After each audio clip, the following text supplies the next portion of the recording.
हम वक्ता हैं, खुद ही कथा कर रहे हैं, लेकिन खुद के हृदय में भी कई बार कई संशय प्रश्न आ जाते हैं। स्वयं कथा करते करते ही अपने मुख से ही हमको आंसर मिल जाता हमारे ही प्रश्न का। तो ये भागवत जी की कृपा है। तेनेयम वांगमयी मूर्ति प्रत्यक्ष कृष्ण एव ही। साक्षात वांगमयी मूर्ति है ठाकुर जी की, स्वयं श्री कृष्ण ही विराज रहे हैं, ऐसा विचार करो। तो खूब आनंद के साथ हम लोग श्रवण करेंगे। आज महात्म है, तो प्रथम दिन महात्म कहने का विधान है। महात्म से हम लोग कथा का प्रारंभ करेंगे और कल से फिर एक प्रथम स्कंद से कथा का प्रारंभ होगा। सब लोग सावधानी से विराजो। सच्चिदानंद रूपाय विश्वोत्पत्त्यादि हेतवे तापत्रय विनाशाय श्री कृष्णाय वयं नमः। श्रीमद् भागवत के महात्म का प्रथम श्लोक। सच्चिदानंद रूपाय विश्वोत्पत्त्यादि हेतवे तापत्रय विनाशाय श्री कृष्णाय वयं नुमः। भगवान के 3 रूपों का वर्णन किया गया यहां पर, सत्य, चैतन्य और आनंद। हम कहते हैं कथाओं में कि स्वरूप बहुत सारे हैं भगवान के। जाकी रही भावना जैसी, प्रभु मूरत देखी तिन तैसी। जिसकी जैसी भावना उसको वैसे ठाकुर जी दिखाई देते हैं। जैसे कि हनुमान जी का दर्शन करने के लिए 5 लोग जाएं और 5 के विचार यदि अलग है ना, तो 5 को हनुमान जी अलग ही दिखेंगे। दर्शन करने के बाद 5 एक दूसरे से साझा करो हनुमान जी कैसे थे, तो किसी की दृष्टि तो ऐसी पड़ी होगी कि उनकी गदा बड़ी सुंदर थी। किसी की दृष्टि में ऐसा आया होगा चोले में से थोड़ा थोड़ा तेल बह रहा था। किसी को लगेगा श्री हनुमान जी महाराज रौद्र रूप में बैठे थे, थोड़े गुस्सा में लग रहे थे। किसी को लगेगा हनुमान जी ऐसे लग रहे थे छोटे से बालक कोई बैठा हो। जाकी रही भावना जैसी, प्रभु मूरत देखी तिन तैसी। वास्तव में ठाकुर जी का स्वयं का कोई श्रृंगार नहीं है, आपका हृदय जैसा वैसे ठाकुर जी। और ये निश्चित है, इस बात को आप प्रमाण मान लीजिए। आपका हृदय यदि तामसी है ना, तो ठाकुर जी आपको केवल देने वाले दिखेंगे कि इनसे मांग लो जितना हो सके। आपका हृदय राजस है तो ठाकुर जी से कृपा की आकांक्षा करोगे। आपका हृदय सात्विक है तो आप ठाकुर जी को देख करके हृदय में विराजमान करने की भावना रखोगे। और यदि आपका हृदय निर्गुण है तो ठाकुर जी को देखते ही नेत्र सजल हो जाएंगे, आंखों से आंसू गिरने लगेंगे। हे नाथ, कृपा नाथ। अभिलाषा नहीं कि कोई वीवीआईपी लेके जाए, आगे लेके जाए, ठाकुर जी के पास बैठ, नहीं, दूर से एक झांकी दिख रही बस, उसी में ही प्रसन्न है। विचार करो, एक ही मंदिर है, एक ही ठाकुर जी है, एक ही गर्भगृह है, लेकिन लाखों लोगों को अलग अलग भाव से ठाकुर जी दिखते हैं। तो स्वरूप तो बहुत सारे हैं ठाकुर जी के। श्री सुखदेव जी महाराज भागवत में वर्णन करते हैं, मल्लानाम मशनिर्णिनाम नरवस्त्रीणाम स्मरो मूर्तिमान गोपानाम स्वजनो सताम क्षितिभुजाम शास्त्रा सुपुत्रो शिशु मृत्युर्भोजपतिर्विराट विदुषाम तत्वं परम योगिनाम वृष्णीनाम परदेव तेत विदितो रंगम गतः शाग्रज।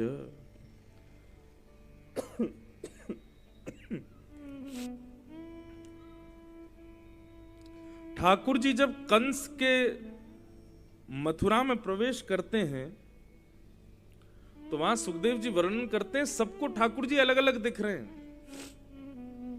छोटे छोटे ऊधम मचाने वाले बालकों को ठाकुर जी दिख रहे हैं, ये भी ऊधम मचाएंगे हमारे साथ। कुमारी कन्याओं को भगवान अपने प्रियतम के रूप में दिख रहे हैं। बिना दांत वाले अम्मा बाबा को ठाकुर जी अपने नाती पोता के रूप में दिख रहे हैं। बड़े बड़े मल्लों को ठाकुर जी पहलवान के रूप में दिख रहे हैं। गायन वादन करने वाले गंधर्वों को ठाकुर जी गायक के रूप में दिख रहे हैं। और 50 सिड्डियों पर बैठे हुए महाराज कंस को अति सुंदर ठाकुर जी भयंकर काल के रूप में दिख रहे हैं। आई मेरी मौत, अब मुझे मारने आई।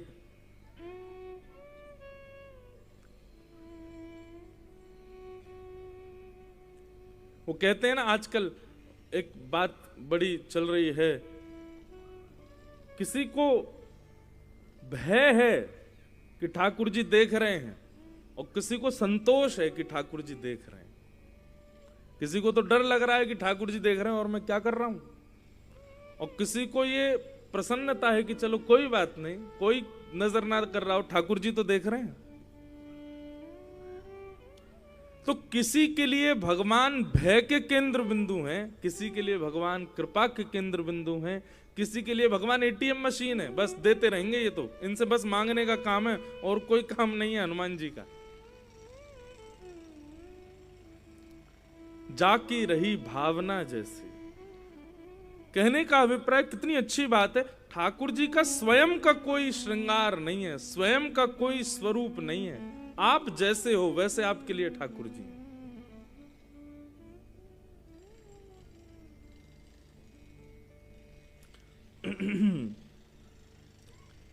लेकिन वास्तविक रूप से ठाकुर जी के 3 रूप हैं, सत्य, चैतन्य और आनंद। सबसे पहली बात, भगवान सत्य है। पूरा विश्व असत्य है, मिथ्या है, और इसका सबसे बड़ा प्रमाण क्या है कि ठाकुर जी सत्य हैं। आप सबसे छुपा लोगे अपने सत्य को, ठाकुर जी से नहीं छुपा सकते।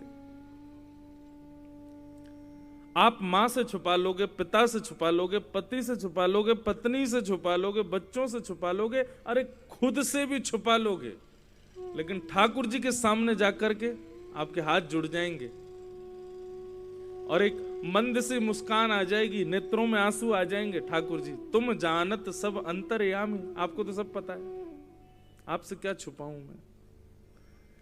ये दुनिया मेरी जय जयकार करती घूमती आगे पीछे, ये लोग मेरी प्रशंसा करते रहते हैं, लेकिन आप जानते मैं कितना खोखला हूं भीतर से नाथ। आपको सब सत्य पता है। जिसके सामने जाते ही सत्य छुपाना नहीं पड़ता, अपने आप प्रकट हो जाता, वो परम सत्य हैं ठाकुर जी।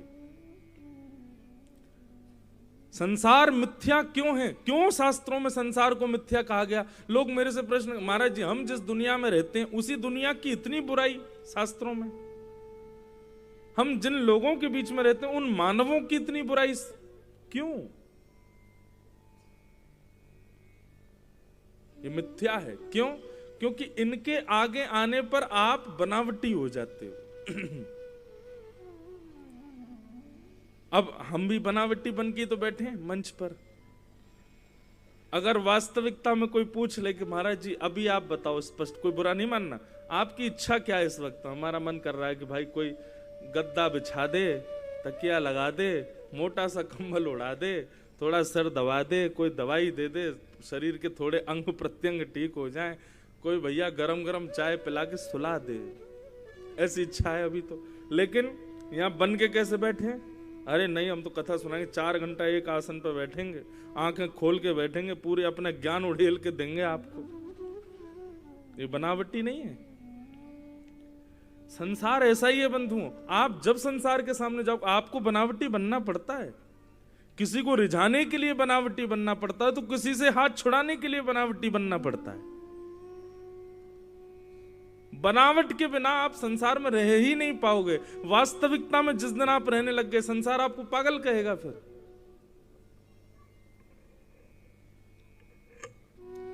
इसलिए संसार मिथ्या है, क्योंकि यहां बिना बनावट के आप रह ही नहीं सकते।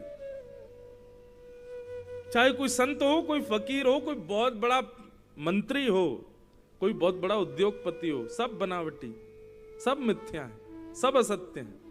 अपनी वास्तविकता में कोई भी नहीं, और रह भी नहीं पाओगे संसार में, इसलिए ये मिथ्या है। केवल ठाकुर जी ऐसे हैं जहां पर आप वास्तविक आते हो, जहां पर आप जो हो वैसे आते हो।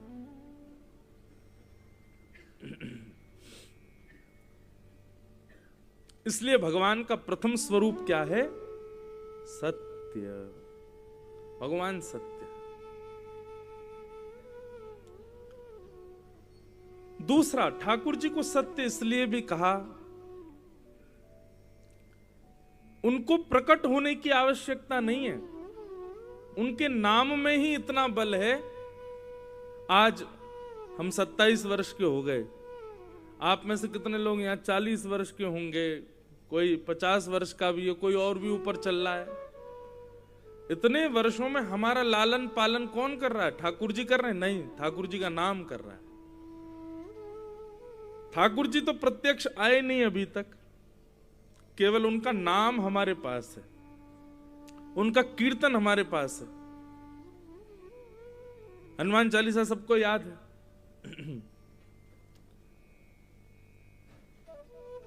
जो कोई पढ़े हनुमान चालीसा होए सिद्ध साकी गौरी सा। केवल हनुमान चालीसा पढ़ने मात्र से इतना कल्याण। ठाकुर जी का नाम कितना बलवान है। जिनका नाम इतना बलवान है, सोचो वो प्रत्यक्ष आ गए तो वो कितने बलवान होंगे। इसलिए वो परम सत्य हैं। श्री प्रहलाद जी महाराज को हर प्रकार से मारने का प्रयास किया राक्षसों ने, फिर भी प्रहलाद जी का बाल बांका कोई नहीं कर पाया। तो श्री प्रहलाद जी महाराज कहते हैं, अरे राक्षसों, दंता गजानाम कुलिशाग्र निष्ठुर शीर्णा यतेते नवलम ममैतत् महाविपत्ताप विनाशनोयम जनार्दनानुस्मरणानुभाव। जनार्दन भगवान अभी तक प्रकट नहीं हुए, तब ये हाल कर दिया कि आप लोगों के अथक प्रयास से भी मैं मरा नहीं। सोचो किसी दिन ठाकुर जी प्रत्यक्ष प्रकट हो गए तो क्या होगा। ठाकुर जी का नाम इतना बलवान है कि व्यक्ति अपने 100 वर्ष की आयु बिता देता है उसी नाम पर ही, और नाम ही उसकी रक्षा कर देता है, नाम ही उसको ठीक कर देता है, नाम ही उसके आर्तों को नष्ट कर देता है, नाम ही उसके सारे दुखों से उसको आगे ले जाता है। इसलिए भगवान सत्य हैं, सत्य हैं ठाकुर जी। ठाकुर जी का दूसरा रूप क्या है? चैतन्य। ठाकुर जी चैतन्य है बंधु, भगवान जड़ नहीं है। ठाकुर जी को कभी जड़ मानना भी नहीं चाहिए, और जो जड़ बुद्धि रखता है ठाकुर जी के प्रति वही राक्षसत्व में है। राक्षस कौन है? जो अत्यंत गुणवान राम जी में भी दोष देखता है, वही तो राक्षस है। राक्षस कौन? जो अत्यंत गुणवान, अत्यंत शीलवान, अत्यंत सुंदरता से युक्त श्री कृष्ण में भी दोष देखता है। ठाकुर जी को पाषाण समझना, मूर्ति समझना, ये दोष तो है ये, और यही दोष हमारे भीतर राक्षसत्व को प्रकट करता है। ठाकुर जी चैतन्य, परम चैतन्य, ये भाव रखो। अभी सर्दियों का समय चल रहा है, अपने अपने घर के ठाकुर जी को लोग ऊनी वस्त्र पहनाते हैं। उसमें भाव यही रखना है कि परम चैतन्य है ठाकुर जी, हमारी तरह हैं बिल्कुल, इनमें कोई भेद नहीं है, ये जड़ वस्तु नहीं है। ये भाव, इसको कहते हैं चैतन्यता। ये ठाकुर जी का दूसरा स्वरूप है, चैतन्य। चिदानंद रूप शिवोहम शिवोहम। ठाकुर जी परम चैतन्य है।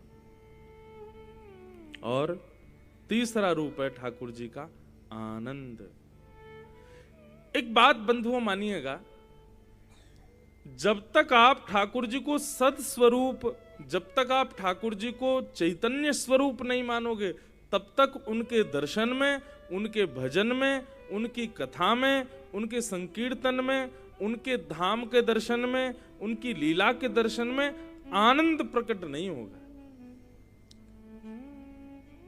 कथा में, धाम में, लीला में आनंद न प्रकट होने का कारण यह है क्योंकि आपने ठाकुर जी को सत्य और चैतन्य नहीं माना है। वे परम सत्य हैं, वे परम चैतन्य हैं। ये भाव ही आनंद को प्रकट करेगा चित्त में, इसलिए सच्चिदानंद रूपाय। हम भले ही चौथे दिन गाएंगे कथा में, नंद घर आनंद भयो जय कन्हैया लाल की। आनंद कहते किसको है? आनंद की परिभाषा क्या है?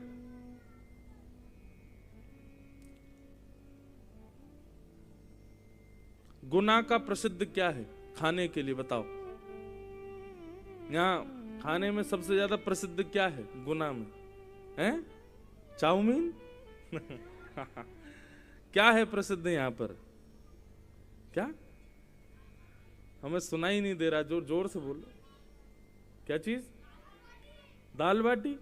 अच्छा, दाल बाटी गुना में कहां से आ गई? ये तो हमारे राजस्थान और उत्तर प्रदेश की देन है। खैर देखो, गुना का कल मैं जब आ रहा था रास्ते में मन में विचार कर रहा था, बहुत सारे मिश्रण हैं गुना में। इंदौर से तरफ से आओ, थोड़ा यहाँ मालवा का भी स्पर्श होता है। यहाँ से आगे चले जाओ तो चंबल का स्पर्श प्रारंभ हो जाता है। थोड़ा सा इधर की तरफ चले जाओ तो ये शिवपुरी, झांसी, बुंदेलखंड का भी स्पर्श। बुंदेलखंड, मालवा और चंबल तीनों का स्पर्श है गुना में। और शायद राजस्थान भी पास ही है, यहाँ से थोड़ी दूर बाद ही राजस्थान का भी बोर्ड, सबके बीच में विराजमान है। चलो, दाल बाटी बहुत प्रिय है। किसी को बहुत बढ़िया लगती हो, भूख प्यास लग रही हो खूब जोर की, दाल बाटी खिला दो महाराज, क्या कहेगा? आनंद आ गया महाराज। आनंद आ गया। और एक और प्लेट खा लो। बहुत भूख लगी होगी तो 2 प्लेट खा लोगे, एक और खा लो, तीसरी, चौथी, पांचवी ना। एक दायरा है, उससे अधिक आप नहीं खा सकते, क्योंकि शरीर की जितनी भी इंद्रियां हैं उन सबकी एक अनुपात है। उससे अधिक उनको यदि प्रदान करोगे तो वो धीरे धीरे धीरे धीरे वही आनंद देने वाली वस्तु आपको कष्ट देने लगेगी। सर्दी लग रही है भैया, कोई हमको शॉल उड़ा दे, कोई कंबल उड़ा दे, 1 उड़ा दे, 2 उड़ा दे, 3 उड़ा दे, 4-5 कंबल अगर डाल दे भीतर तो क्या होगा? भागोगे निकल के, अरे गर्मी के मारे मर गए यार। एक अनुपात है, उससे अधिक यदि सांसारिक विषय आपके जीवन में आएगा तो आप कष्ट के भाव में चले जाओगे। इसलिए संसार की कोई भी वस्तु आपको आनंद नहीं दे सकती, सुख दे सकती है। और सुख का एक दायरा होता है, उससे अधिक सुख नहीं मिल सकता। लेकिन ठाकुर जी की कथा, ठाकुर जी का दर्शन, ठाकुर जी की लीला, ठाकुर जी का संकीर्तन, ठाकुर जी का चिंतन, ये सुख नहीं देता, ये आनंद देता है। 4 घंटे कब निकल गए, 7 दिन कब पूरे हो गए, 8वां दिन आ गया, कथा विश्राम हो गई, आपको पता ही नहीं चलेगा। और 8वें दिन भी ऐसा लगेगा कि अब क्यों विश्राम हो गई कथा, अब कब होगी दोबारा, अब कब आएंगे महाराज जी, अब कब कथा शुरू होगी। इसी को कहते हैं आनंद। भूख लगी हो, रोटी सब्जी आप खा रहे हो, अपनी मनपसंद सब्जी खा रहे हो, तो भूख पूरी हो जाने पर, भोजन पूरा हो जाने पर क्या ऐसा मन में आता है कि अरे ये भोजन पूरा क्यों हो गया, अभी और चलता रहता, अभी हम और खाते रहते, हमारा पेट क्यों भर गया? हमारा मन कभी नहीं आ सकता। संसार के किसी भी विषय भोग के अंत में ये भावना कभी नहीं आती कि ये पूर्ण क्यों हो गया, बल्कि ये भावना आती है बस अब हो गया, अब इसको दूर करो मुझसे। लेकिन ये केवल आध्यात्मिक पथ ऐसा है, भक्ति पथ ऐसा है, जहां पर पूर्ण होने पर नेत्र सजल हो जाते हैं कि ये पूर्ण क्यों हो गया, अब ये पुनर्प्रारंभ कब होगा, अब हम फिर से कब इसके आश्रय में रहेंगे। इसी को कहते हैं आनंद।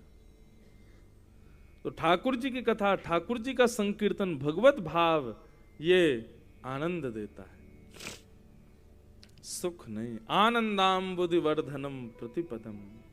तो इसलिए सच्चिदानंद रूपाय, ये तीन भगवान के रूप हैं। इन तीन रूपों का यदि अनुभव आपको मंदिर में जाकर के नहीं हुआ तो समझो अभी आपने दर्शन किए ही नहीं ठाकुर जी के। सबसे पहला यही सत्य है, बाकी सब मिथ्या। दूसरा, ये साक्षात चैतन्य है, मूर्ति पाषाण नहीं है।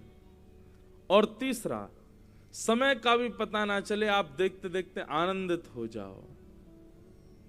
ये तीन अनुभव भगवत दर्शन में हो तो समझो आपने भगवत दर्शन किया है। नहीं तो केवल खाना पूर्ति मंदिर घूम घाम के आ गए। ये तीन स्थिति हृदय में प्रकट हो तब समझो दर्शन की विधा पूर्ण हुई है। सच्चिदानंद रूपाय।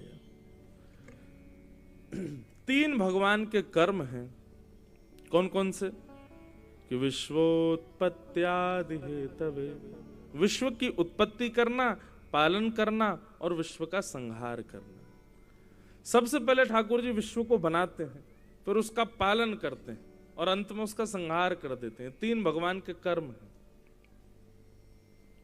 और तापत्रय विनाशाय, तीन प्रकार के तापों का विनाश करने वाले ऐसे श्री कृष्णाय वयम नमः। तीन प्रकार के कष्ट होते हैं संसार में, आदि दैविक, आदि भौतिक, आध्यात्मिक।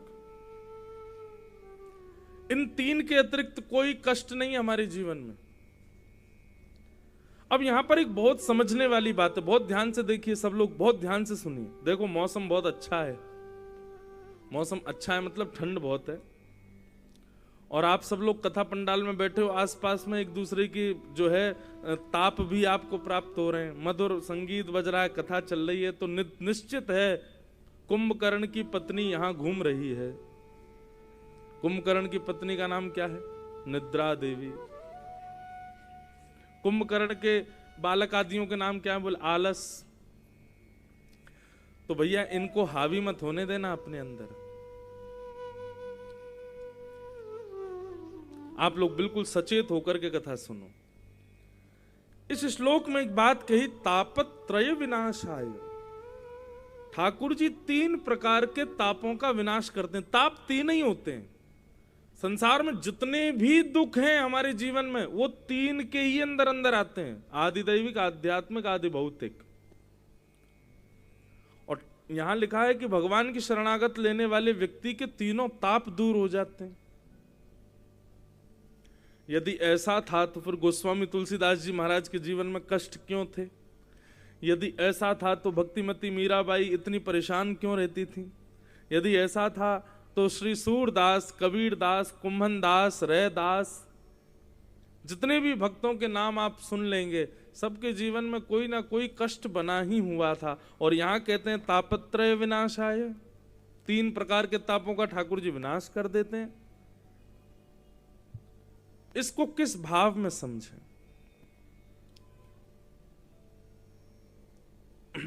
बहुत सुंदर, सब लोग बहुत ध्यान से सुनिएगा।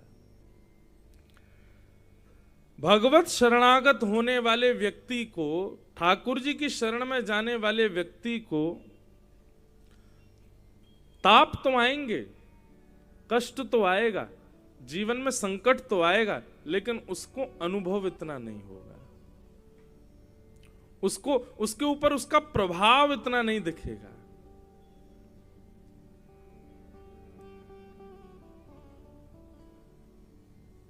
धूप में काम करने वाले व्यक्ति आराम से काम करते हैं, उनको कोई दिक्कत नहीं होती। उसी धूप में अंदर एसी वगैरह में रहने वाला व्यक्ति आ जाए तो बेहोश हो सकता है, क्योंकि उसको आदत नहीं। ठाकुर जी क्या करते हैं, जब अपनी शरण में किसी भक्त को लेते हैं तो ऐसा नहीं है कि उसके जीवन में कष्ट नहीं आते, कष्ट तो आते हैं, पर ठाकुर जी उसको उसका अनुभव नहीं होने देते, उसको पता नहीं चलता कि ये कष्ट है।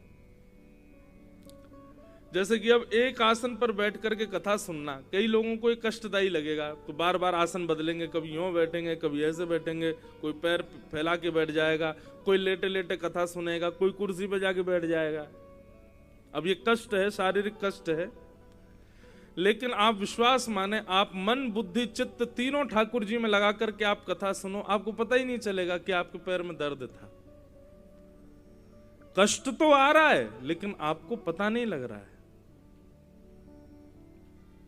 जीवन में संकट तो आ रहे हैं पर हमको पता नहीं लगते। नामदेव जी महाराज महाराष्ट्र के एक संत हुए, उनके घर में आग लग गई। जैसे घर में आग लगी तो बाकी के लोग दौड़े आग बुझाने के लिए। भीतर आग बुझाते हुए पहुंचे तो देखा कि जो थोड़ी सी आग लगी हुई थी उसमें नामदेव जी अपने घर के सारे सामग्री उठा उठा करके डाल रहे थे, अग्निदेव को सब दे रहे थे। लोगों ने कहा, भले आदमी, हम तेरे घर को बचाने आए हैं, तू खुद ही घर को जला रहा है। नामदेव जी महाराज बोले, ये अग्निदेव हैं, अग्नि के रूप में मेरे भगवान पधारे हैं, तो मैं तो ये सोच रहा हूं आधे घर को ही क्यों स्वीकार करने, पूरा घर ले जाएं। ये आधे घर में ही क्यों आए हैं, पूरा घर क्यों नहीं ले रहे हैं, इसलिए बचे हुए घर को भी उनको दे रहा हूं। ये बात कहनी हुई, लोग तो पागल पागल कह करके चले गए। जैसे ही सब लोग बाहर गए, अग्निदेव में से भगवान श्री पंडरीनाथ प्रकट हो गए और प्रकट होकर नामदेव जी को हृदय से लगा लिया। वाह नामदेव, तुम्हारी श्रद्धा, तुम्हारे भाव को प्रणाम, तुम हमको सब जगह देख लेते हो। नामदेव जी बोले, आप सब जगह नहीं हो भगवान। पृथ्वी जल अग्नि वायु आकाश पंच तत्वों में आपका निवास। आप अर्जुन से गीता में कहते हैं, ईश्वर सर्वभूतानां हृदय से अर्जुन तिष्ठति।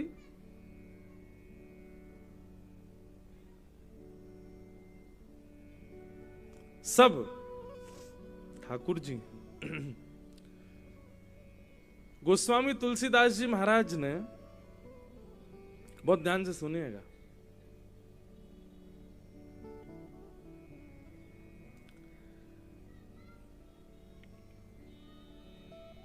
गोस्वामी तुलसीदास जी महाराज ने मानस जी में एक चौपाई अंकित करी और उस चौपाई में एक बात कही, सब प्रसिद्ध है, सबको याद है। सिया राम मैं सब जग जानी, करहूं प्रणाम जोरे जुग पानी।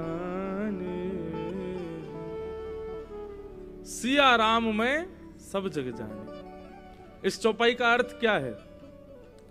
बोले, सिया राम पूरे विश्व में विराज रहे हैं। पूरे विश्व मतलब जड़ वस्तु हो, चैतन्य वस्तु हो, वायु हो, वृक्ष हो, नदी हो, जानवर हो, जीव हो, पतंगा हो, चींटी हो, सब में सिया राम जी विराजमान है। सिया राम में सब जग जानी, और मैं सब में सिया राम जी को देख करके सबको उन्हीं का रूप मान करके प्रणाम करता हूं। अब गोस्वामी जी ने ये पंक्ति लिख तो दी। काशी में, बनारस में 80 घाट पर गोस्वामी जी विराज रहे थे, तो गोस्वामी तुलसीदास जी का रोज का नियम था, रोज काशी विश्वनाथ भगवान को प्रणाम करने के लिए जाते थे। विश्वनाथ भगवान को प्रणाम करने के लिए गए तो एक गली में होकर के विश्वनाथ जी का दर्शन करने जा रहे थे, तो उस गली में आधा एक बैल खड़ा हुआ था, वृषभ।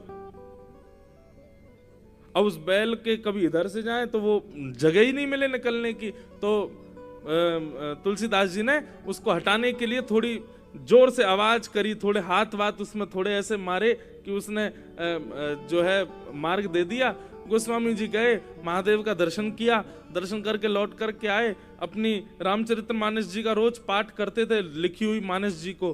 तो जैसे ही मानस जी को देखा तो उसमें वो चौपाई अपने आप गायब हो गई। सिया राम में सब जग जानी, करूं प्रणाम जोर जुग पानी। गोस्वामी जी बोले, यहाँ एक चौपाई लिखी थी, वो गायब क्यों हो गई? रात में उन्होंने फिर से लिखी, सिया राम में सब जग जानी, करूं प्रणाम जोर जुग पानी। दूसरे दिन फिर विश्वनाथ भगवान का दर्शन करने के लिए गए तो आगे से कुछ जानवरों की टोली आ गई।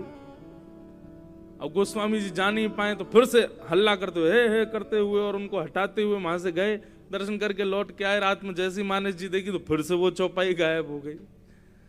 गोस्वामी जी बोले कुछ तो बात है।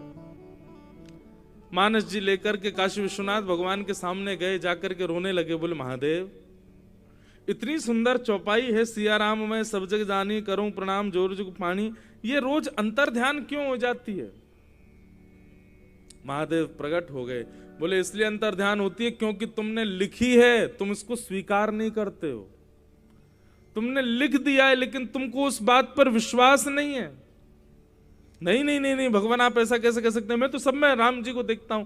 बोले अच्छा, तो फिर कल वो बैल सामने आया था, राम जी ही वृषभ के रूप में आए, तुमने उसको धक्का दे दिया। इतनी सारी भीड़ आई थी, हनुमान जी की पूरी टोली थी, तुमने सबको हटा दिया।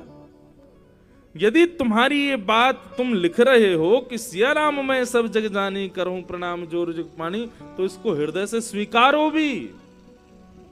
आंखों के आगे दिखने वाली उपेक्षित वस्तु भी आ जाए, उसमें भी राम जी को देखो। आहा, उस दिन से गोस्वामी तुलसीदास जी महाराज की दृष्टि बदल गई। आप तो जो दिखे आगे उसी को ही प्रणाम करते हैं, उसी को ही राम जी का दर्शन करते हैं। हमारे वृंदावन में आप लोग यदि घूमे हो वृंदावन में, वैसे तो घूमने मत आना, वृंदावन घूमने का विषय नहीं है, ये घूमने डोल डालने के लिए नहीं है वृंदावन। वृंदावन तो ठाकुर जी की प्राप्ति का है। फिर भी वृंदावन में आप आए हो तो एक स्थान है वहां पागल बाबा मंदिर। नाम सुना है पागल बाबा मंदिर? बहुत बड़ा मंदिर है पागल बाबा मंदिर। उसका नाम पागल बाबा मंदिर क्यों है? वहां एक बाबा रहते थे, उनका नाम तो उनका कुछ और था, लेकिन दुनिया उनको पागल बाबा बोलती थी। क्यों? उनकी ऐसी स्थिति थी, सिया राम मैं सब जग जानी करूं प्रणाम जोर जुग पानी। बंगाल के थे, चींटियों को भी प्रणाम करते थे। सामने कोई आ जाए, बालक आ जाए, वृद्ध आ जाए, कुमारी कन्या आ जाए, व्यक्ति आ जाए, रिक्शा चलाने वाला आ जाए, शराबी आ जाए, कोई आ जाए, उनके सामने बस पड़ जाए कोई, उसी को प्रणाम कर लेते। एक बार तो एक नाली में सूकर बैठा था, सूकर निकल के उनके आगे आ गया तो उसी को प्रणाम, जय हो बरा भगवान, सबको प्रणाम। तो फिर वृंदावन के लोग उनको कहते थे, बोले बाबा पागल आगो, पागल मानुष, पागल बाबा आगो, सबन को प्रणाम कर तो डोले। तब वो बाबा बंगला में बोलते थे, अमी पागल मानुष, अमी पूछते पारो ना, अमी पागल मानुष। वो कहते मुझे समझ नहीं आता है, मैं पागल ही हूं, मुझे सब में ठाकुर जी दिखते हैं। बंधुओं ये सुनने मात्र तक ही रहने देना, क्योंकि हमारे जीवन में आ नहीं सकती स्थिति। आप बाहर के लोगों को छोड़ो, अभी पंडाल में अपने बगल वाले को देखो, देखना उसमें भगवान दिख रहे हैं आपको? नहीं दिख सकते। इसका मतलब क्या है कि अभी हमारी दृष्टि और हृदय बुद्धि तीनों ही अशुद्ध हैं, इसलिए भगवत भाव नहीं दिख रहा, भगवत दृष्टि नहीं है हमारी। करत करत अभ्यास के मनमत होत सुजान। लेकिन जब आप अनंत कथाएं सुनते रहोगे, सत्संग करते रहोगे, भगवत भाव लेते रहो, तो तब भी भगवान तो नहीं दिखेंगे बगल वाले में, लेकिन अच्छाइयां दिखेंगी, कुछ गुण दिखेगा, कुछ अच्छा अपने से श्रेष्ठ दिखेगा बगल वाला। अभी स्थिति क्या है बंधुओं, हम खुद को श्रेष्ठ मानते हैं, बाकी सब अश्रेष्ठ हैं। लेकिन भक्ति भागवती क्या करती है कि आपको ये बात बताती है कि तुम कुछ भी नहीं हो, तुमसे श्रेष्ठ बहुत हैं। और यही श्रेष्ठता का दर्शन होना सब में। सर्वम खलु इदम ब्रह्म वाला भाव है। सिया राम मैं सब जग जानी, सब में सिया राम जी, सबको प्रणाम करो। तो ऐसे तापों का विनाश करने वाले श्री कृष्णाय वयम नमः, ऐसे श्री कृष्ण को हम बारंबार प्रणाम करते हैं, उनको बारंबार वंदन करते हैं। तो ये भगवान के बंधुओं तीन रूप हैं, सत्य, चैतन्य और आनंद। तीन कर्म हैं, उत्पत्ति, पालन और प्रलय। तीन भगवान के स्वभाव हैं, तीनों प्रकारों के तापों को दूर नहीं करते, तापों का प्रभाव खत्म कर देते हैं। कितनी भी बड़ी पीड़ा जीवन में आ जाए, आप रोओगे नहीं, आप टूटोगे नहीं यदि आध्यात्मिक हो तो। ठाकुर जी इतनी कृपा करते हैं बंधु। कितना भी बड़ा विषाद जीवन में आ जाए, आपको पीड़ा नहीं हो सकती। हां, पीड़ा होगी। किस बात की होगी? मैं ठाकुर जी से दूर क्यों हूं, मैं कथा क्यों नहीं सुन पा रहा, मैं वृंदावन क्यों नहीं जा पा रहा। भगवत संबंधी भावों की पीड़ा हो सकती है, फिर संसार के अभाव की पीड़ा खत्म हो जाती है ठाकुर जी की शरणागति आने के बाद। और ठाकुर जी के आप मानते हो कि आप शरणागत हो गए हो, फिर भी सांसारिक पीड़ाएं बनी हुई हैं, तो अभी आप शरणागत हुए नहीं हो। आप तो एडमिशन लेने गए थे, लेकिन वहां पर एडमिशन हुआ नहीं है आपका। ठाकुर जी जिस दिन स्वीकार कर लेंगे, उस दिन सांसारिक पीड़ा अनुभवी होनी बंद हो जाएगी, फिर विषाद नहीं होगा।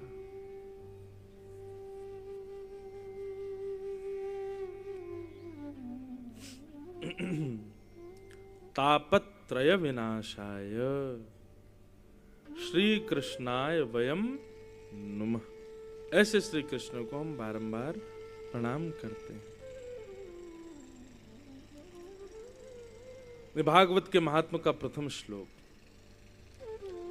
द्वितीय श्लोक में सुखदेव जी को वर्णन किया गया, यम प्रव्रजंत मनुपेत अपेत कृत्यम द्वैपायनो विरह कातर आजुहाव पुत्रेति तन्मय तया तरवो भिनेदु तम सर्वभूत हृदयम मुनिमान तोष्मि। और अब यहां से महात्मा का क्रम प्रारंभ होता है। बहुत ध्यान से सुनो। महात्मा का मतलब क्या? महत्व। कथा क्यों सुनी जाती है, क्यों सुनाई जाती है, ऐसा क्या है भागवत की कथा में, वो सब आज के क्रम में पता चलेगा। 88,000 सौनकादि ऋषियों ने हम आप सब मानवों के कल्याण के लिए नैमिषारण्य में एक यज्ञ किया, परंतु उस यज्ञ की पूर्णता में किसी को भी ऐसा अनुभव नहीं हुआ कि ये यज्ञ पूर्णता से मानव का कल्याण होगा। तब सौनकादि ऋषियों ने सूत जी महाराज से प्रश्न किए। अब यहीं से कथा सुनो। 88,000 सौनकादि ऋषियों ने सूत जी से प्रश्न किया। क्या प्रश्न किया? बहुत सुंदर। कि श्रेयसाम यद भवेत् श्रेय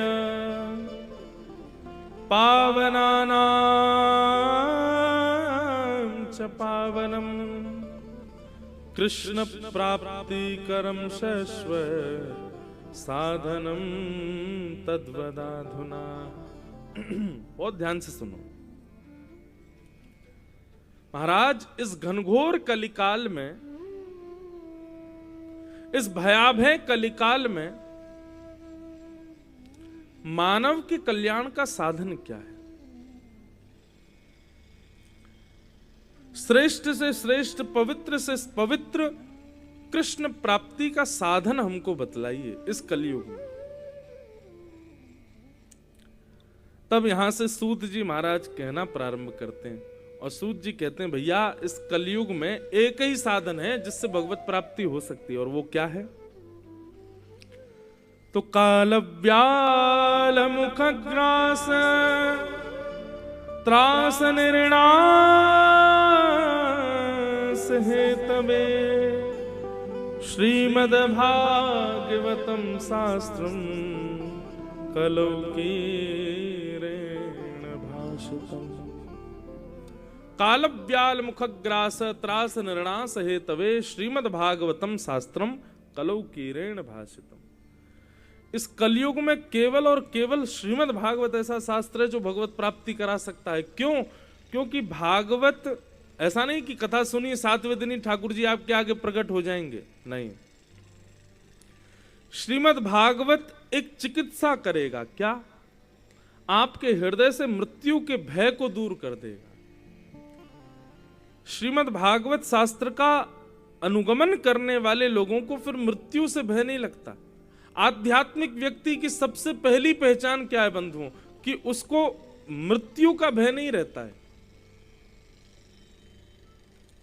माफ कीजिए, आप कितना भी नाम जप करो, कितना भी शंकर जी पर दूध चढ़ाओ, कितना भी कथाएं सुनो, लेकिन जैसे ही मृत्यु की कोई बात आती है तो भयभीत हो जाते हैं, विचलित हो जाते हैं। अभी आध्यात्मिक नहीं हो, मृत्यु का भय नहीं होता। प्रहलाद जी महाराज को कितने प्रयास किए राक्षसों ने मारने के, लेकिन प्रहलाद जी को बिल्कुल भय नहीं हुआ। विभीषण रावण के यहां रहता था, रावण को जब पता चला कि राम जी का पक्षधर है, विभीषण को देश निकाल दिया, लेकिन विभीषण भयभीत नहीं हुए।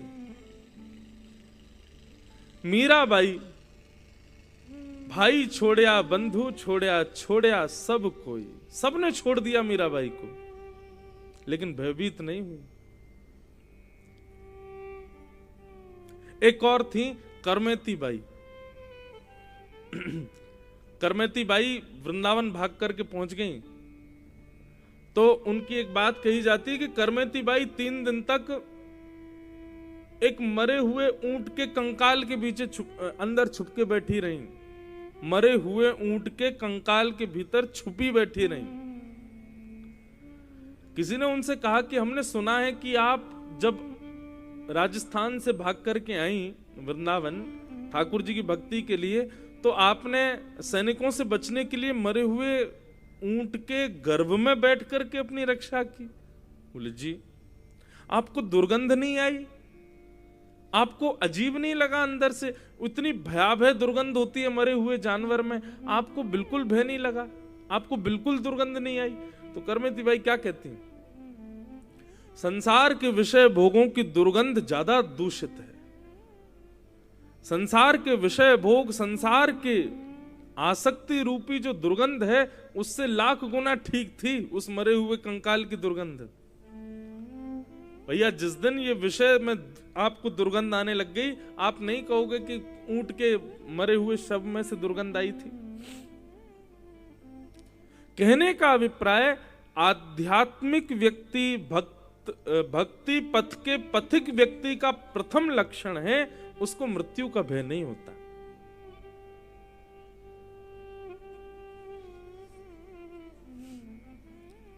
एक सत्य घटना सुनाए। हमारे पूज्य पिताजी महाराज एक बार अमेरिका जा रहे थे, तो दिल्ली से डायरेक्ट 16 घंटे का फ्लाइट। जैसे ही उन्होंने टेक ऑफ किया दिल्ली से, हवाई जहाज ने उड़ान भरी, बस उड़ते ही एक इंजन में आग लग गई हवाई जहाज में। अब महाराज, हवाई जहाज के इंजन में आग लग जाए, चिंगारियां निकलने लग जाएं, क्या हाल होता है? और वो भी 16 घंटे का हवाई जहाज, और विदेशी हवाई जहाज बड़े और होते, बहुत सारे लोग होते हैं उसमें, तो सब चीखने लगे, चिल्लाने लगे।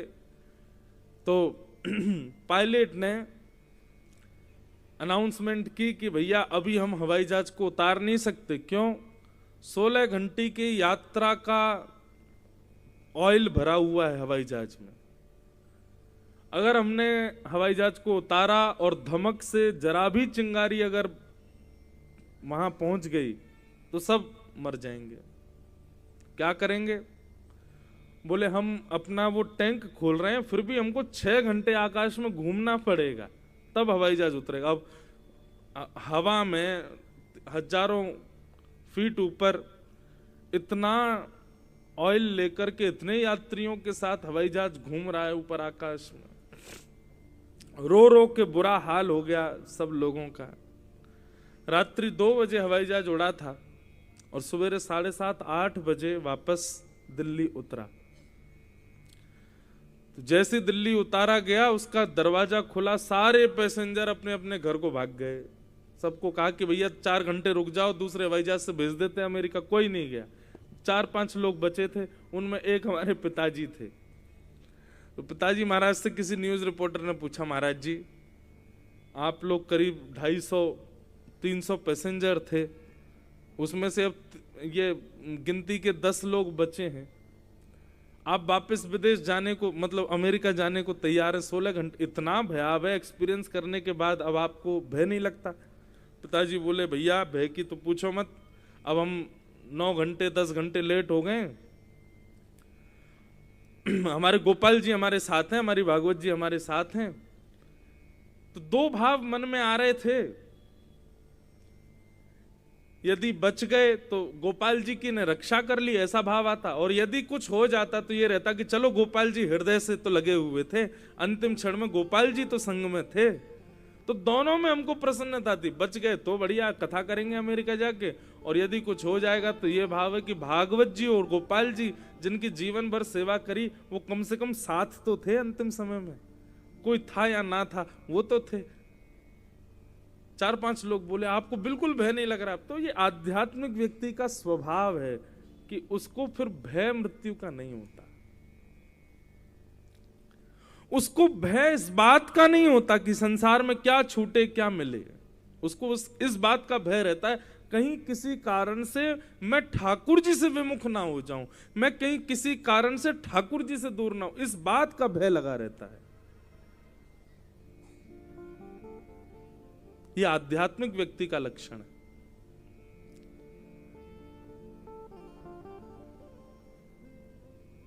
अभी यदि इतना बड़ा चूहा भी अगर आप लोगों के बीच में आ जाए तो आप सब उछल जाओगे, कूद जाओगे, भाग जाओगे, इधर उधर हो जाओगे। क्यों? भय। हमको सबसे ज्यादा भय एक जीव से लगता है, छिपकली। सबसे ज्यादा भय लगता है, जबकि कुछ कहती नहीं है लेकिन फिर भी लगता है मुझे। और आप विश्वास माने किसी से पूछ लेना, कितनी बार ऐसा हुआ है कि व्यासपीठ पर आ जाती है, लेकिन जब यहां बैठा होता हूं तब नहीं लगता उससे भय। यहां से उतरते ही तो बस ये समझो कि काल है, साक्षात दिख नहीं जाए। मुझे सर्दियां इसलिए पसंद है, सर्दियों में दिखती नहीं है वो, सर्दियों में नहीं दिखती, पता नहीं कहां जाती है। इसलिए कभी कभी मन करता 12 महीना क्यों नहीं रहती सर्दी। अब हमारे तो क्या, हर 7 दिन में घर बदल जाता है, हर 7 दिन में हमारे कमरे बदल जाते हैं, हर 7 दिन में नई जगह पहुंच जाते हैं। तो जो पहले पहुंचते हैं उनसे ये कहते हैं भाई देखो कमरे में गद्दा नहीं हो चलेगा, एसी नहीं हो चलेगा, पंखा नहीं हो चलेगा, वो नहीं होनी चाहिए बस। उससे भय लगता है। कमरे में तो बच जाते हैं, लेकिन कई बार जंगलों में कथा होती है तो मंच पे आ जाती हैं, व्यासपीठ पे चढ़ जाती है। लेकिन यहां बैठ करके जब भगवत चर्चा कर रहे होते तब उससे भय नहीं लगता। अब प्रयास करते हैं धीरे धीरे कि ये भय भी निकले हृदय से। तो आध्यात्मिक स्थिति का ये प्रभाव है कि यहां भय निवृत्त हो जाते हैं हम, और ये भय निवृत्तता ही आध्यात्मिक होने का लक्षण है। यदि कोई व्यक्ति भयभीत रहता है और अपने आप को भक्त कहता है तो गलत कह रहा है, वो भक्त नहीं है। फिर भक्त का स्वभाव भय नहीं है, निर्भय है। अच्छा, स्वयं भी निर्भय। जैसे निर्भीक व्यक्ति कैसा, किसी के पास में बंदूक हो अपने आप को निर्भय माने, किसी के सिर पर नेता राजनेताओं के हाथ हों वो अपने आप को निर्भय माने, किसी के पिताजी बहुत धनवान, संपत्ति बहुत, वो अपने आप को निर्भय माने। ये सारे निर्भय मानने वाले एक दिन भयभीत हो जाएंगे, लेकिन जिसके ऊपर ठाकुर जी का हाथ रखा है वो सबसे बड़ा निर्भीक है, निर्भय। हम इस बात से निर्भीक हैं कि हमारे ऊपर ठाकुर जी का हाथ है, हमको भयभीत होने की आवश्यकता नहीं।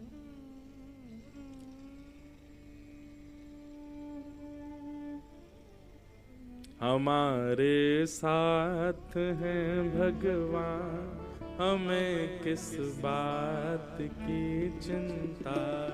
हमारे साथ हैं भगवान, हमें किस बात की चिंता। हमारे साथ हैं भगवान, हमें किस बात की चिंता। आओ सब लोग।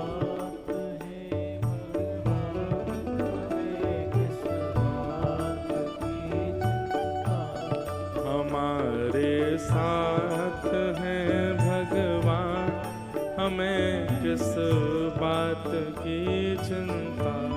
हमारे साथ हैं हमें किस बात की चिंता। हमारे साथ हैं भगवान, हमें किस बात की चिंता।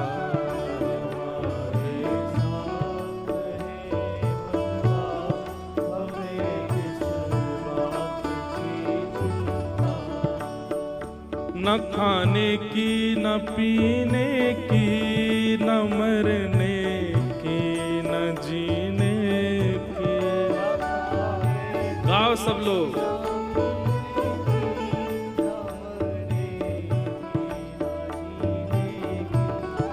न खाने की न पीने की न मरने की न जीने की न खाने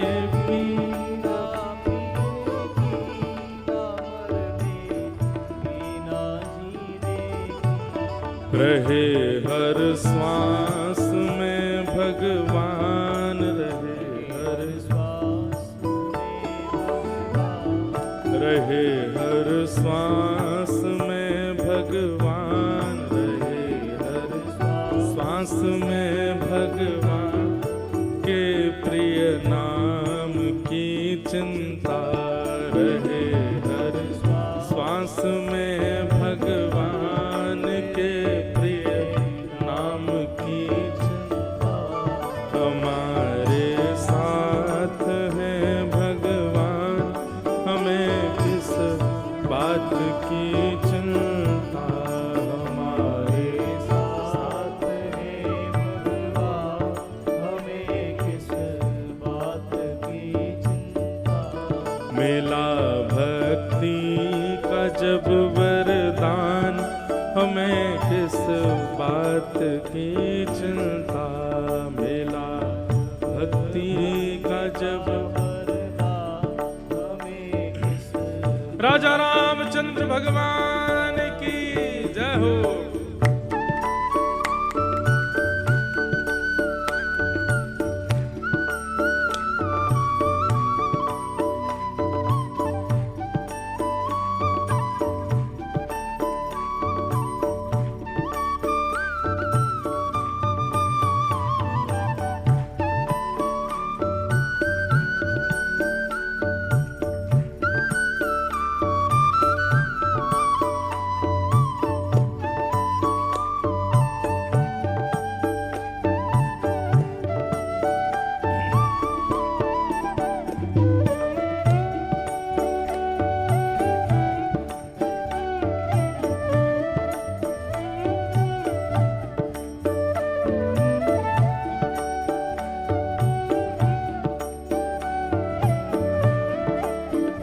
भैया आप कहोगे महाराज जी ठाकुर जी साथ में हैं, हम चिंता क्यों ना करें। ठाकुर जी ने किसी की रक्षा की है? अरे किसकी नहीं की, ठाकुर जी ने रक्षा सबकी करते हैं। कि ध्रुव प्रहलाद गणिका गज अजामिल को उबारा था। कि ध्रुव प्रहलाद गणिका गज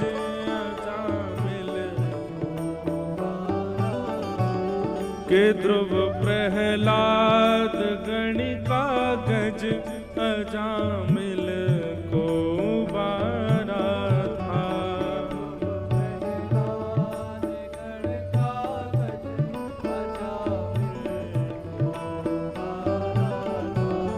उन्हीं का कर रहे गुणगान उन्हीं का कर रहे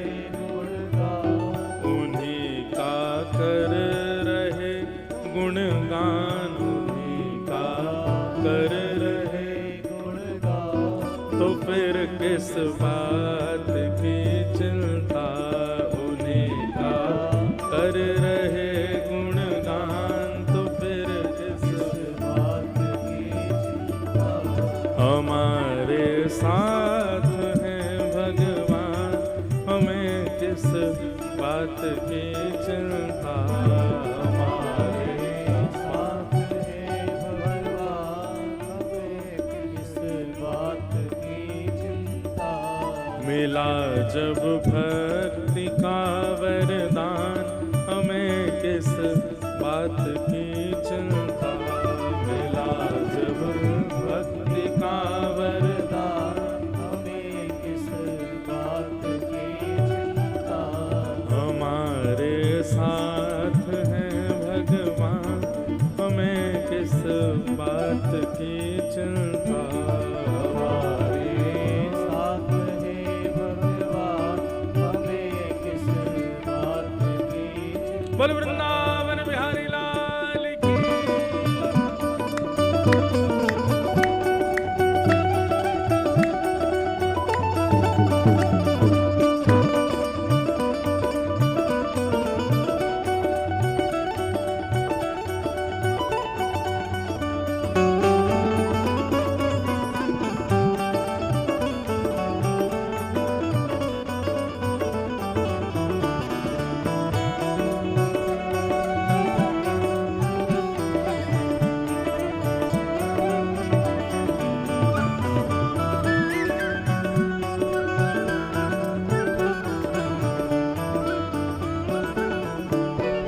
दीवाने बन गए हैं अब, हमें दुनिया से क्या लेना।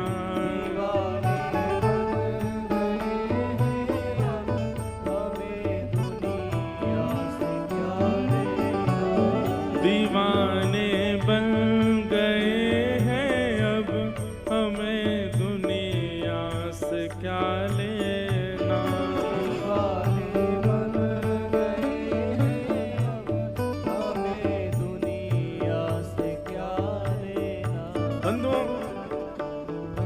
संसार में जब आप किसी के दीवाने बनते हैं तो उससे सब कुछ लेते हो, पर जब ठाकुर जी के दीवाने बनते सब उन्हीं पे अर्पित। तेरा तुझको अर्पण, हमारो कछु ना भैया, ठाकुर जी सब आपको ही है। घर परिवार पत्नी सब आपके नाथ। दीवाने बन गए हैं अब, हमें दुनिया से क्या लेना।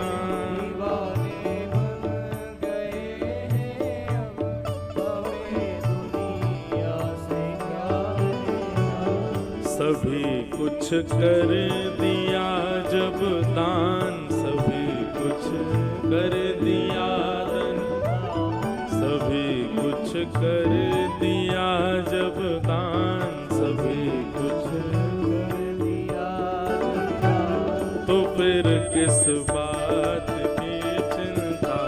सभी कुछ कर दिया जब दान,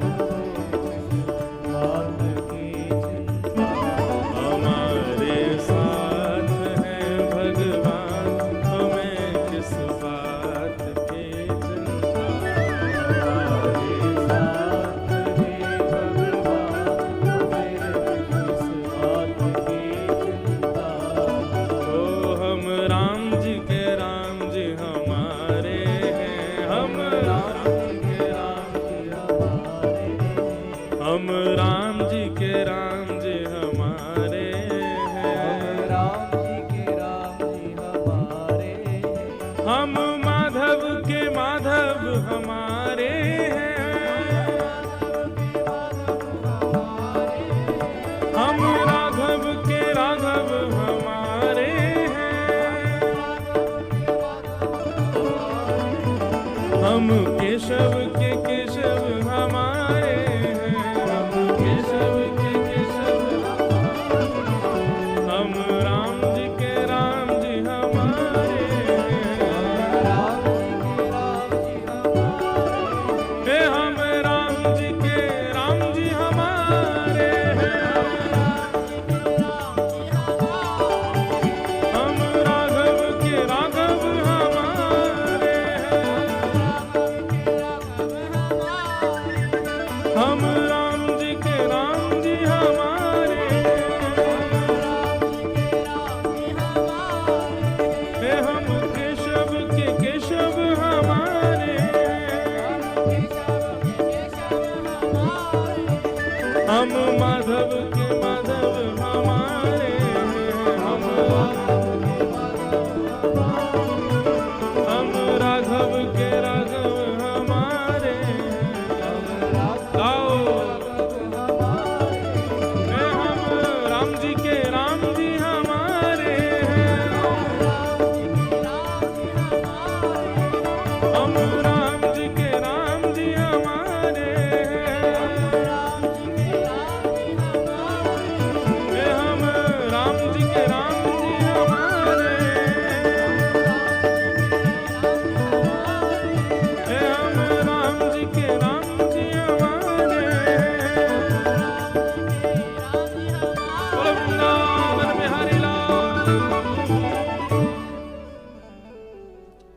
भैया भक्त का पहला लक्षण क्या है कि वो कभी चिंतित नहीं होता, कभी चिंता में नहीं। हां, भक्त चिंतन में रहता है, चिंता में नहीं। जिसको बहुत चिंता हो रही है, और चिंता भी कैसी, सांसारिक चिंता, धन की चिंता, व्यापार की चिंता, बच्चों की चिंता, पढ़ाई लिखाई की चिंता, प्रॉपर्टी की चिंता, पत्नी की चिंता, अपने स्वास्थ्य की चिंता। अच्छा, एक और बात कहें, अत्यंत विषय भोगी लोग भी ऐसे ही होते हैं। बहुत सावधानी से सुनो, कोई आए जाए, आप बस हमको देखो। अत्यंत विषय भोगी लोग वो भी ऐसे ही होते हैं, उनको भी किसी की चिंता नहीं होती। पूरे दिन पी के पड़े रहते हैं, पूरे दिन बस उल्टे सीधे कामों में लगे रहते हैं, उनको भी किसी की चिंता नहीं होती। न बच्चों की चिंता, न परिवार की चिंता, न किसी की चिंता। पर कहीं ना कहीं वो अपनी इच्छा तो पूरी कर रहे हैं, वो अपनी चिंता तो कर रहे हैं कि हमको पीनी है, हमको खाना है, हमको ऐसे करना है। पर भक्त ऐसा नहीं। चिंता ना करने का मतलब, भक्त का मतलब ये नहीं कि